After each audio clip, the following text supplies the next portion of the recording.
Maintenant, parlons de Judas et de Tamar. J'apprécie le courage du bien-aimé Serge, mais comme ce n'est pas lui le prédicateur, qu'il reste là, qu'il écoute.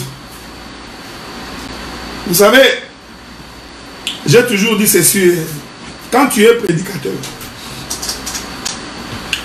tu peux avoir décidé de marcher comme ça, mais le Saint-Esprit peut t'orienter autrement. Ok? Donc, mon bien-aimé Serge, sois calme. Nous parlerons de Judas et de Tamar. Il ne faut pas être trop catholique. Genèse chapitre 38. Celui-là, c'est mon frère Serge Vieux-Col. Genèse chapitre 38. Nous prenons le verset qui nous intéresse aujourd'hui pour que nous puissions continuer. Genèse chapitre 38. Je vais commencer par le verset 24. Genèse chapitre 38, verset 24. Il est écrit environ 3 mois après.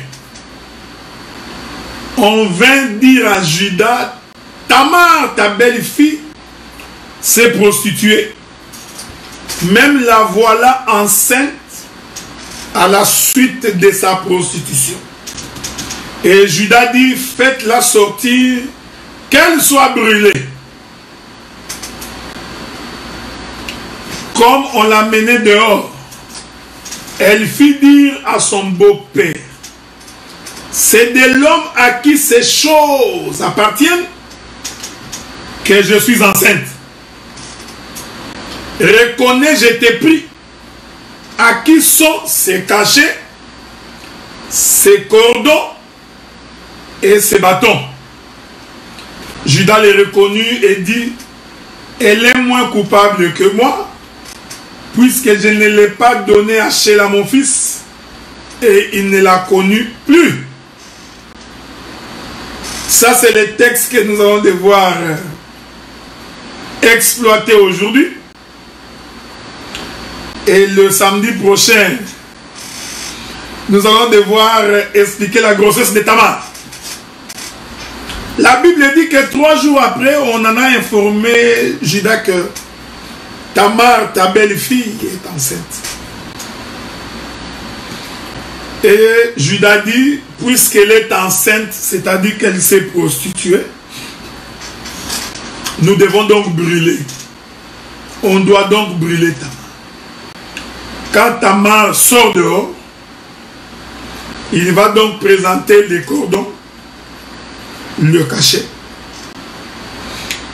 et le bâton. Il dit, effectivement, je suis enceinte. Mais la grossesse que je porte, c'est une grossesse qui provient de celui qui est le propriétaire. Les propriétaires de ces bâtons, de ces cachets et de ces cordons. Donc, en d'autres termes,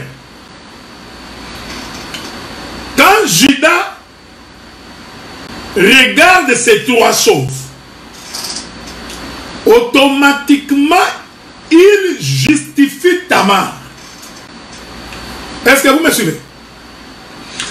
Donc, celui qui a justifié Tamar, c'était Judas. C'est-à-dire que le propriétaire de la grossesse, celui qui a engrossé Tamar, c'est la même personne qui accuse Tamar et c'est la même personne qui justifie Tamar.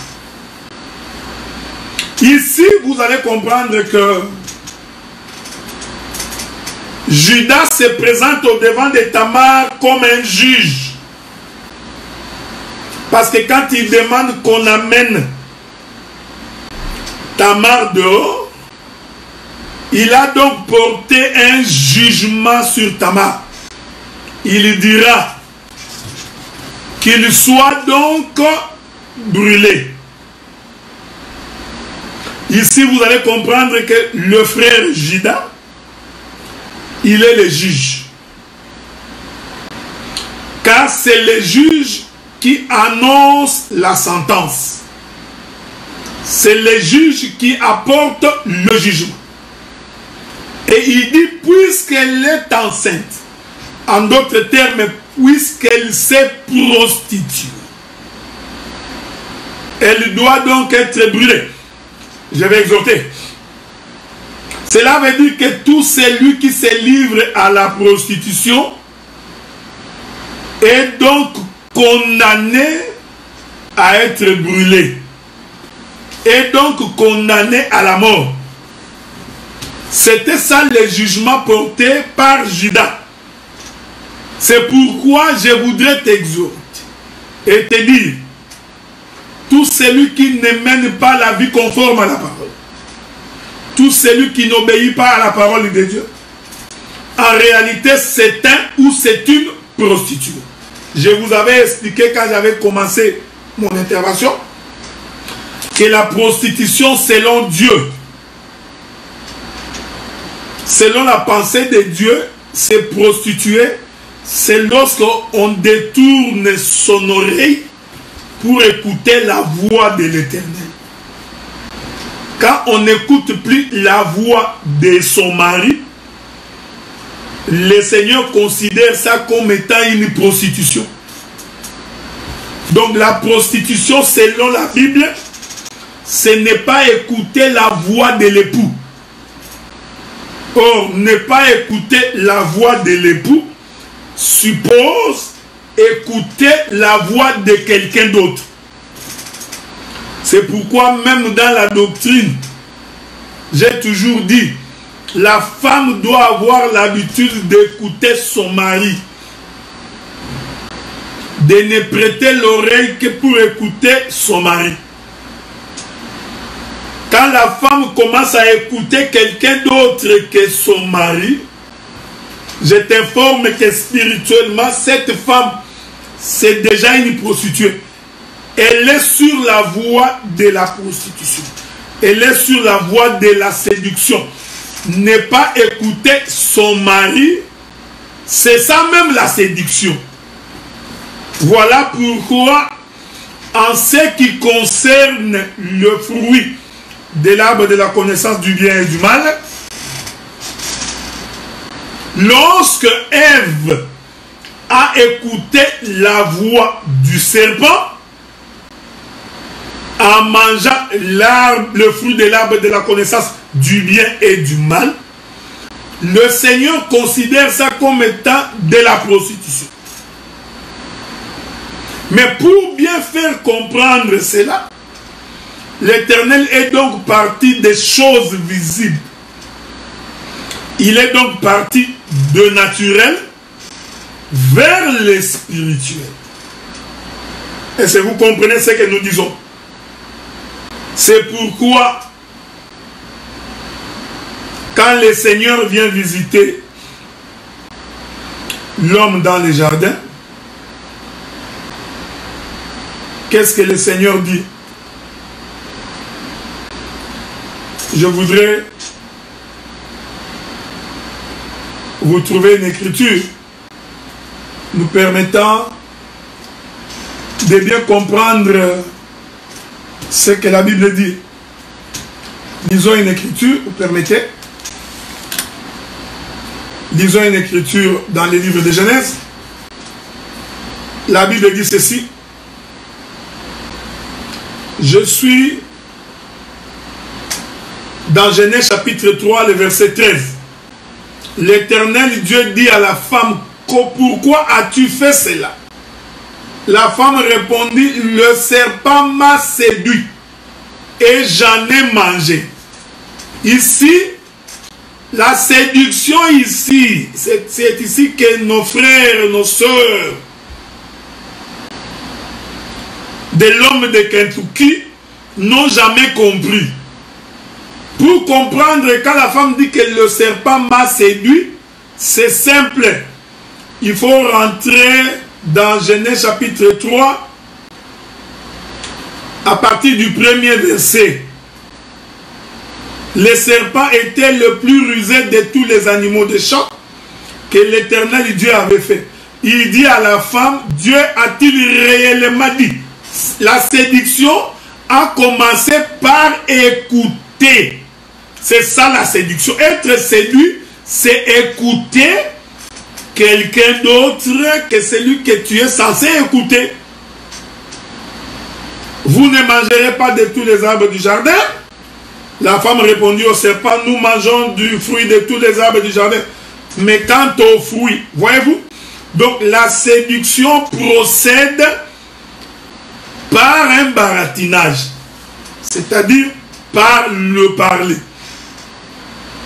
Donc quand on écoute quelqu'un d'autre que son mari en ce qui concerne l'amour, on est une prostituée.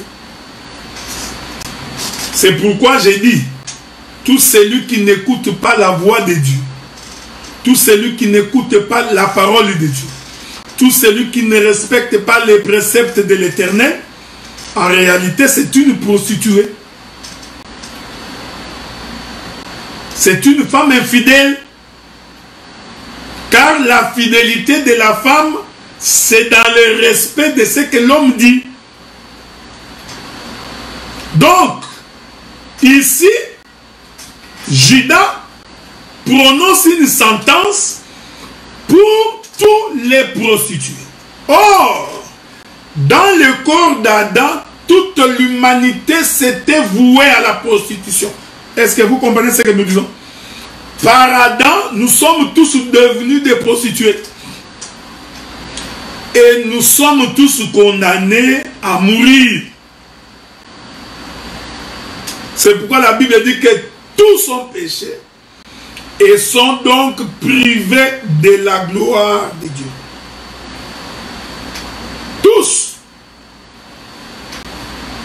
Donc ici, Judas porte le costume du juge. Le costume de celui qui juge, de celui qui apporte la condamnation. Parce que les juges n'a que deux issues dans une sentence. Ou il te condamne, ou il te libère. C'est le pouvoir du juge. C'est au juge de justifier, c'est au juge de condamner. Donc, cet attribut ne revient qu'à Dieu. Voilà pourquoi, ici, Judas, il ne faut pas le voir comme étant le beau-père de Tamar. Non. Ici, Judas, il se présente comme étant le juge. C'est lui qui vient pour condamner. Maintenant, il dit, puisque Tamar s'est prostituée, nous allons donc devoir la brûler. C'est ça la condamnation. Or, pour que Tamar évite la condamnation, il lui faut le bâton, le cachet et les cordons. J'avais expliqué, je n'ai pas besoin de revenir là-dessus. J'avais expliqué que le bâton c'est la parole. J'ai expliqué beaucoup de choses. J'ai expliqué les cordons comme étant la vérité. De plusieurs manières. Je n'ai même pas eu le temps d'expliquer les cordons comme étant l'œuvre de la croix. Beaucoup de choses. Et j'ai expliqué le cachet comme étant le Saint-Esprit. Donc, pour échapper au jugement de Dieu, il faut que tu puisses avoir ces trois choses. Or, ces trois choses, c'est Dieu lui-même qui te les donne. Voyez-vous, frère? Donc, lui-même te donne les moyens de te justifier. Voilà pourquoi j'ai toujours dit, un homme ne peut pas se tenir au devant de Dieu et défendre sa cause et être justifié. Oh, bien-aimés dans le Seigneur, vous savez, au jour du jugement, Chacun passera devant l'Éternel pour défendre de ses œuvres. L'homme croit qu'au jour du jugement, tu vas te tenir devant Dieu. Tu vas commencer à défendre ta cause, pièce contre pièce. Tu te crois au procès de Vital Kamerhe, quoi. Non, Dieu, tu sais, j'ai fait ceci. Dieu, non, Dieu, ici, tu n'avais pas compris. Dieu, tu comprends, quand j'étais sorti, Dieu, si je n'ai pas abandonné le vol, tu vois, Dieu, c'est parce que toi-même, tu m'as donné la femme, non? Et tu m'as donné les enfants. Il fallait que je puisse nourrir cette femme et ses enfants. Et je n'avais pas du travail. Voilà pourquoi je suis un homme malhonnête. Tu penses que c'est comme ça? C'est comme ça que j'ai toujours dit aux gens. Vous les frères, vous qui avez déclaré au gouvernement que vous êtes célibataires, au nom que nous sommes séparés, vous péchez. Vous péchez contre Dieu. Vous mentez. Oh non, tu vois, c'est le système. Ne vous conformez pas au siècle présent. Oh non, tu vois, si nous déclarons que nous sommes mariés, tu vois, l'argent des impôts des enfants va être diminué. Tu vois, nous avons des factures à payer. Non! Tu mens. D'ailleurs, toi-même, tu commences par dire que nous sommes séparés. Après, quand la femme va te quitter, va te fuir, tu vas dire que non, elle a été possédée par les mauvais esprits. Non, non, c'est toi qui as ouvert les portes. Lorsque nous ferons notre conférence le 5 septembre, j'expliquerai ces choses lorsque j'expliquerai la démonologie. Comment les démons agissent dans la vie de quelqu'un.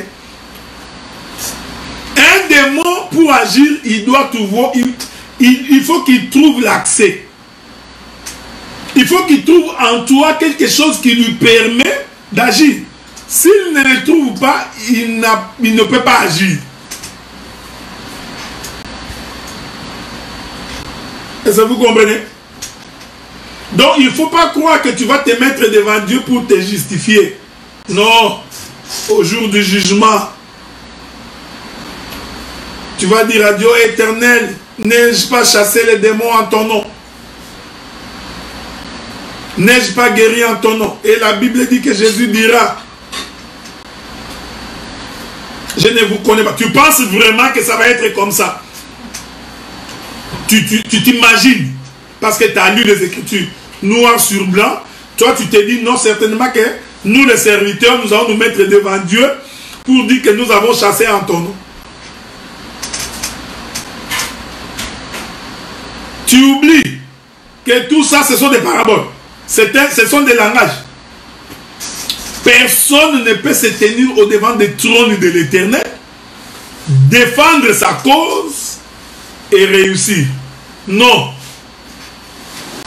Voilà pourquoi il est important, si tu veux être justifié en ces jours, d'être rassuré que tu as le cordon, le bâton et le cachet. Il n'y a que ces trois choses qui peuvent te justifier au devant du Seigneur. Or, ces trois choses appartiennent à Judas lui-même. Donc, vous allez comprendre qu'en réalité, l'Éternel Dieu ne justifie pas l'homme. L'Éternel Dieu se justifie lui-même. J'aime ça. Est-ce que vous comprenez? Le problème, parce que l'homme ne peut pas être justifié devant Dieu. Frère, tu as été tiré de la poussière de la terre,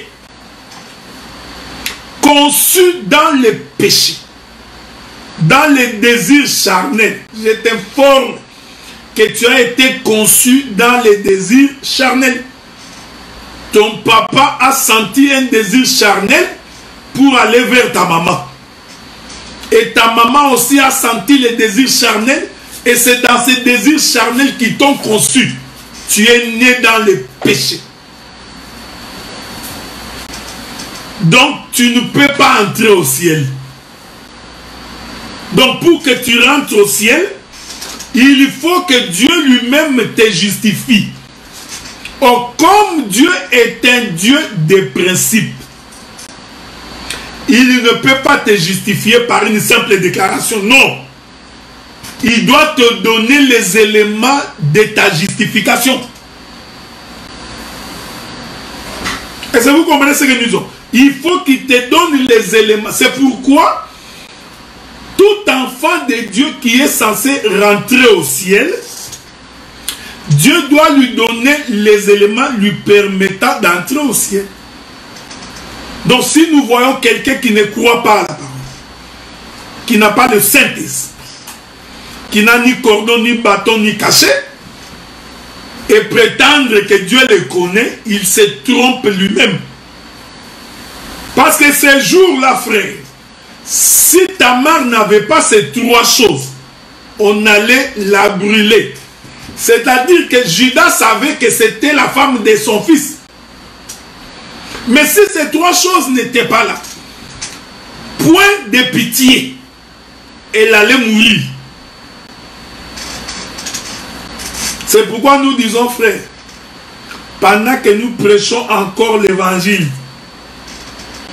pendant que nous enseignons encore l'évangile, tu as le temps de croire et de te convertir, afin que tu sois baptisé du Saint-Esprit.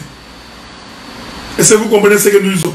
Afin que tu sois baptisé du Saint-Esprit. Une fois que tu es baptisé du Saint-Esprit, c'est alors que tu peux hériter le royaume. Voilà pourquoi l'Écriture dit: tous ceux qui descendent d'Adam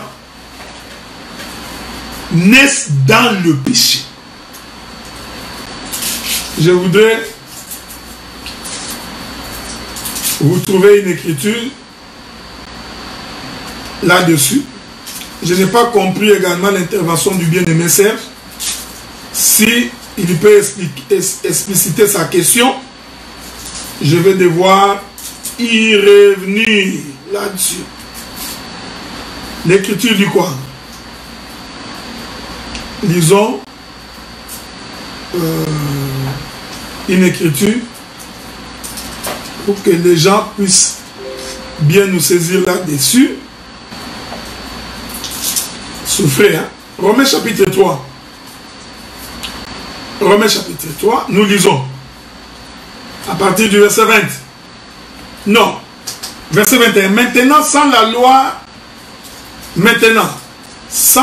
est manifestée la justice de Dieu, à laquelle rend, je répète, hein, mais maintenant, sans la loi est manifestée la justice de Dieu, à laquelle rendent témoignage la loi et les prophètes. Justice de Dieu par la foi en Jésus-Christ, pour tous ceux qui croient. Il n'y a point de distinction. Donc pour tous ceux qui croient, ils sont justifiés par la foi en Jésus-Christ. Or, la foi en Jésus-Christ, vous comprenez, c'est avoir le bâton, le cachet et les cordons. Et l'Écriture de continuer, car tous ont péché et sont privés de la gloire de Dieu. Voyez-vous, frère? Donc, déjà quand nous naissons avec la nature adamique. Et dans cette nature adamique, nous portons le péché. J'aurais bien voulu que le frère Serge pose sa question, pas après l'émission. Parce qu'il a écrit, pendant l'émission, pose ta question, ça va éclairer beaucoup de gens, frère. Ça va nous aider aussi à pouvoir nous corriger si nous avions commis l'erreur. Ça va nous aider, frère Serge. Pose la question, il ne faut pas avoir peur. Pose la question, on va répondre. Comment tu as compris? Est-ce que vous comprenez ce que nous disons? Donc, nous insistons pour dire que le fait que nous sommes nés dans la chair, voilà pourquoi l'Écriture dit le sang et la chair ne peuvent hériter le royaume des cieux. Donc, il faut donc un homme spirituel qui hérite le royaume des cieux. Déjà, le fait que nous naissons dans ce corps et que nous avons hérité de par nos parents, en commençant par Adam, nous avons donc hérité cette nature pécheresse. Voilà pourquoi, pour que les corps du péché soient justifiés, il faut que ces corps puissent tomber enceintes. Je répète ça, frère. Le salut n'est possible que pour celui qui est grosse, pour celle qui est enceinte. Si quelqu'un ne tombe pas enceinte, il ne peut pas, comme vous voulez, ou elle ne peut pas être sauvée. Donc pour être sauvé, il faut que tu portes la sémence. Je répète ça. Or la sémence, elle est spirituelle. Suivez attentivement. Je vais doucement parce que je vais m'envoler. Ne vous en faites pas. L'homme est d'abord né dans le péché. La chair et le sang ne peuvent hériter le royaume des cieux. Maintenant, pour que ton corps hérite le royaume des cieux, il faut que les spirituels entre dans ces corps. Il faut donc que les spirituels viennent habiter. C'est pourquoi nous prêchons l'évangile, pour que le charnel soit habité par les spirituels, afin de ne plus être conduit selon la chair. Parce que celui qui a l'esprit du Seigneur ne conduit plus sa vie selon la chair. Il est donc conduit par l'esprit qui est en lui. En d'autres termes, la chair est morte. Elle est donc dirigée par l'esprit. Voilà pourquoi nous disons, toute chair qui n'est pas habitée par l'esprit du Seigneur ne peut pas hériter le royaume des cieux. Le fait que tu sois né de ton père et de ta mère, si tu meurs sans recevoir la parole, tu ne peux pas hériter le royaume des cieux. Même si tu ne voles pas, tu ne calomnies pas, tu n'es pas impudique, je t'informe que tu n'hériteras pas le royaume des cieux. Parce que la chair pêche toujours. La Bible dit qu'il y a des gens qui ont des péchés manifestes, d'autres ont des péchés non manifestes. Maintenant, je vais prendre quelques données des Écritures pour faire comprendre cette chose. Allons visiter la création d'Adam. J'explique la justification de Tamar. Parce que le problème de Tamar, elle a été justifiée parce qu'elle était tombée enceinte. Mais la grossesse de Tamar, c'est les cordons, les cachets et le bâton. J'ai expliqué de plusieurs manières ces choses. Voilà pourquoi quand elle se présente au jour de son jugement, elle est justifiée à cause de cela. Dieu crée Adam, il rassemble donc la poussière de la terre.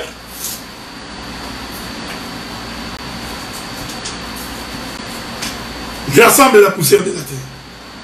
Jusque-là, Adam n'était pas une âme vivante. Mais Adam avait les yeux, les nez, la bouche, les oreilles, les bras, les ventres, il avait tout. Mais Adam n'était pas encore une âme vivante. Et je t'informe que lorsque l'Éternel est en train de créer Adam, poussière, Dieu était en dehors du jardin. Or, la vie était dans le jardin. L'arbre de vie était dans le jardin. Mais Adam a été formé en dehors du jardin. Je t'informe que la formation d'Adam qui s'est fait en dehors du jardin, le dehors du jardin, c'est ça même le monde. C'est pour expliquer que toi, tu es né dans le monde. Tu es né en dehors du jardin. Tu es né en dehors de Canaan. C'est ça même la formation d'Adam. Adam a été formé en dehors du jardin.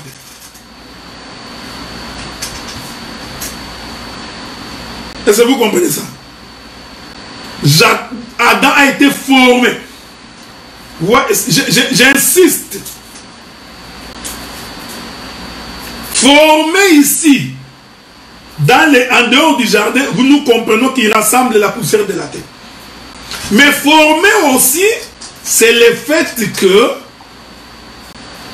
ton père et ta mère t'ont conçu. Est-ce qu'il y a une écriture? Job doit me donner une écriture, hein, frère Roland. Il y a une écriture où Job parle de sa conception. Je ne sais pas si je trouverai cette écriture-là. Je suis dans Job chapitre 3. Prenons le livre de Job chapitre 3. Je vais commencer par le premier verset. Après cela, Job ouvrit la bouche et maudit les jours de sa naissance. Il y prit la parole. Je suis dans la doctrine. Il y prit la parole et dit: périssent les jours où je suis né. La nuit qui dit: un enfant mal est conçu. Est-ce que vous suivez, frère? C'est pourquoi j'avais dit que quand mon père, ma mère va avec ma mère pour me concevoir, c'est dans le péché. C'est dans le péché. Job dit: périssent les jours où je suis né. Il ne se limite pas au jour de sa naissance. La nuit qui dit, 2 points, un enfant mal est conçu. Oh, quand est-ce que commence la conception? La conception a commencé le jour où le papa de Job va à la rencontre de la maman de Job. Job dit que ce jour-là, c'était un mauvais jour. Cette nuit-là, qu'elle périsse. Ces jours qu'il s'échange en ténèbres, que Dieu n'ait point souci dans les cieux, que la lumière ne rayonne plus sur lui. Je continue. Que l'obscurité et l'ombre de la mort s'en emparent, que des nuées établissent leur demeure au-dessus de lui, et que des noirs phénomènes l'épouvantent. Cette nuit, que les ténèbres en fassent leur proie, qu'elles disparaissent de l'année, qu'elles ne soient pas plus comptées parmi les mois, que cette nuit devienne stérile, que l'allégresse en soit bannie. Voulez-vous que je continue? Voilà pourquoi j'ai dit. C'est pourquoi j'ai dit, notre conception, nous ne sommes dans les péchés. Est-ce que vous comprenez? La formation d'Adam s'est faite en dehors du jardin. Or, l'arbre de vie était dans les jardins. Maintenant, une fois que l'Éternel forme Adam en dehors du jardin, Adam ne peut pas rentrer dans les jardins s'il n'a pas le souffle. Est-ce que vous comprenez? Donc, pour que Adam rentre dans les jardins, parce que la Bible dit que Dieu plaça l'homme qu'il avait formé dans le jardin. Or, avant que Dieu ne place l'homme dans le jardin, il faut que l'homme ait la capacité de se mouvoir, qu'il ait la capacité de se déplacer. Or, si Dieu n'avait pas soufflé dans les narines d'Adam, Adam n'aurait aucune capacité d'entrer dans les jardins. Donc nous comprenons que le fait d'Adam d'entrer dans les jardins, en d'autres termes, il rentre dans le royaume. Voyez-vous? Les jardins ici, c'est le royaume de Dieu. Donc Adam rentre, mais il ne peut pas rentrer sans le souffle. C'est ce souffle-là que j'appelle moi la grossesse. Est-ce que tu as compris? Non, tu n'as pas compris. Je vais expliquer ça très bien. Adam est un corps, une masse informe.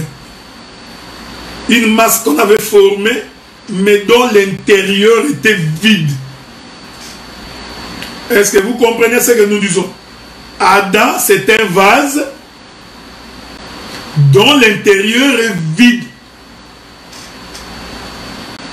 Pour que Adam devienne une âme vivante, il faut qu'il soit rempli.